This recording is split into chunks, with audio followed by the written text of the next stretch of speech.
Good morning, everyone. Sorry I can't be with you.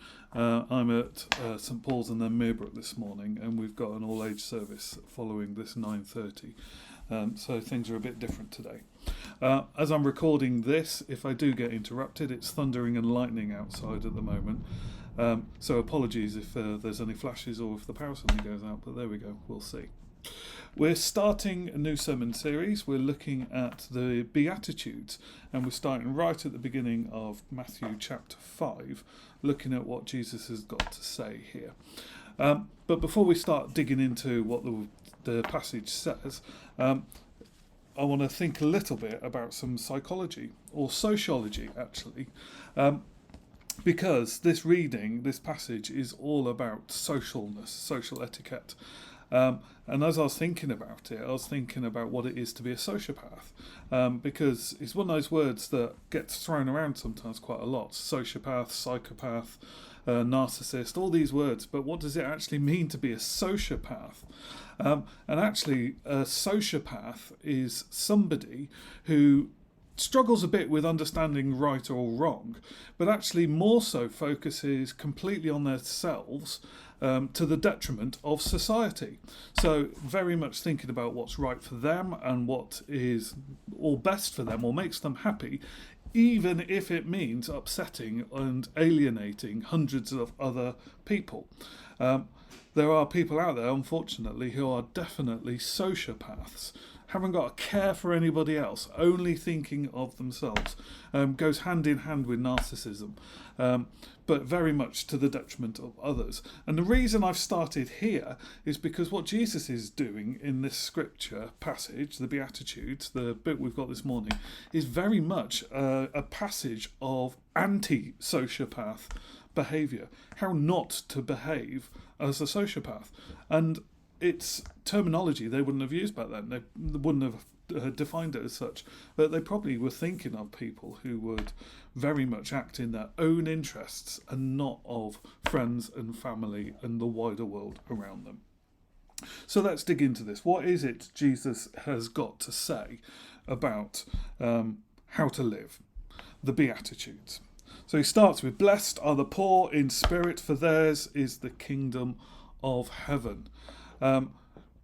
Straight away, he's talking about the poor, he's talking about the needy, but he's also saying there's riches to come, isn't he? Because every part of this is about what's happening now and then what will happen in the future as sort of recompense or as balance or payment. So if you are poor, yes, you are poor, and it's not good or right, but there will be riches to come. That's where he starts. He's trying to encourage people as he's teaching them. But then he goes on, "Blessed are those who mourn, for they will be comforted." Again, look into the future. Those who are struggling or feeling pain at the moment of loss of loved ones, there will be comfort to come. There is more to come. "Blessed are the meek, for they will inherit the earth." Meekness is interesting, isn't it? What does it mean here? It's not just humility, but those who have very, very little, those who don't have a lot. What's Jesus' response? They're going to inherit the earth. Grandeur is to come. They're going to have everything they need. "Blessed are those who hunger and thirst for righteousness, for they will be filled." The images of hunger and thirst, but actually it's righteousness that's in the middle of here. You will see more righteousness than you could ever cope with. It's to come. It is going to happen. This was one of the things we drew out early on in the Moses series, looking at Moses and has his drive for social justice, for not just himself but his people. There are people around us we know who really get wound up and anxious and hurt and long for justice and righteousness. It's going to come. "Blessed are those who are merciful, for they will be shown mercy." There are people, amazing people out there, aren't there, who have got nothing but mercy and kindness for those around them. And that is great and wonderful. They too will feel that. We all know people who are constantly giving. It will be their time. It will be their turn to receive. That's what Jesus is trying to say. Blessed are the pure in heart, for they will see God. This is reflecting back that some people are those who've just got real kindness in them, a real peace and justice in them. And actually what they're going to see is how their heart, that peace, that purity, has come from God himself. They will see how it is God's own love that they've been expressing through how they've lived and loved. Blessed are the peacemakers, for they will be called children of God. What is it to be peaceful? It is to just live calmly with one another. Those who live peacefully, looking to resolve and avoid conflict, they will find that that's what they will be given. They will be children of God, living under his presence, under the shadow of his wing. That's what's to happen. Blessed are those who are persecuted because of righteousness, for theirs is the kingdom of heaven. The injustice of our world, those who are persecuted or ostracized from society. You've got to remember, back in the Hebrew Jewish time, the worst thing that could happen to you would be to be cut off, separated, put away. To be persecuted was to be pulled away from the community. Blessed are those who are to be pulled away and separated from the community, because they will be part of the kingdom of heaven, the ultimate community to be a member of. They will be pulled into that. So what could be the worst punishment for them now, they will be at the centre of God's community. Thinking back to those stories of the poor lepers, weren't they, who had to stay away. It wasn't just a physical restoration that Jesus brought in their healing, but it was a social restoration, as they were able to be part of the community again. Blessed are the persecuted. Blessed are you when people insult you, persecute you, and falsely say all kinds of evil against you because of me. Rejoice and be glad, because great is your reward in heaven. What it is to be ridiculed because of Jesus, ridiculed because of faith or finding things difficult. Sometimes we think the church can be difficult, or being a Christian in modern society is difficult, but compared to how it was back then, we have got it easy. And yet Jesus is saying, every time you are insulted or hurt or ridiculed for his sake, he will bless us back.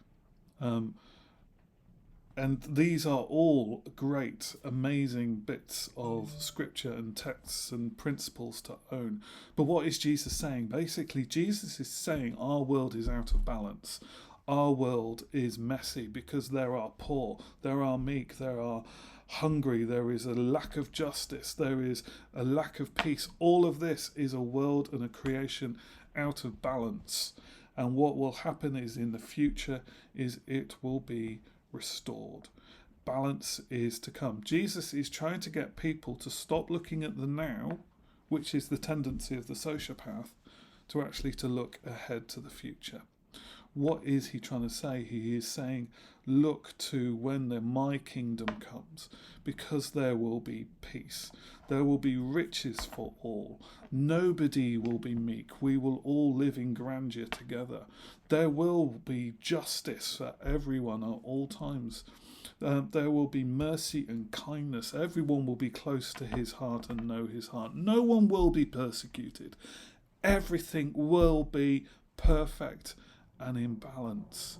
This isn't Jesus saying, if you are poor, you're going to suddenly discover you are rich and everyone else becomes poor. No, he's saying everything will be happy and balanced. And I was thinking about this goes back to where we've been with our church vision, because at the heart of all of this is love. Love of God, of course, is that fundamental principle. But this is also about that second verse, loving our neighbours as we love ourselves. That verse of love in balance. There will be mercy because of love. There will be justice because of love. There will be righteousness because of love. Everything will be in balance because of the equal distribution of love, not just to ourselves but to each other. And that's what he's trying to teach here. Because as we know more of Jesus and what he's got to come in these chapters of Matthew, he is all about everybody being the same through love. So what do we take from this? What do we take home and think about and meditate on this week? Well, whatever is in your life at the moment that feels like it's out of balance, know that Jesus is going to balance it. Whatever it is, whether it's justice, mercy, peace, grief, any of those things, Jesus is going to bring balance to that and restore things to how they should be.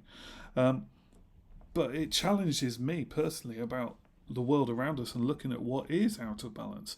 I am sat here in the middle of a thunderstorm and thinking this is not quite normal. Our world, our environment is out of balance. That Jesus will restore. But it's having that society view as well of saying, sometimes I need to think about others as well as myself.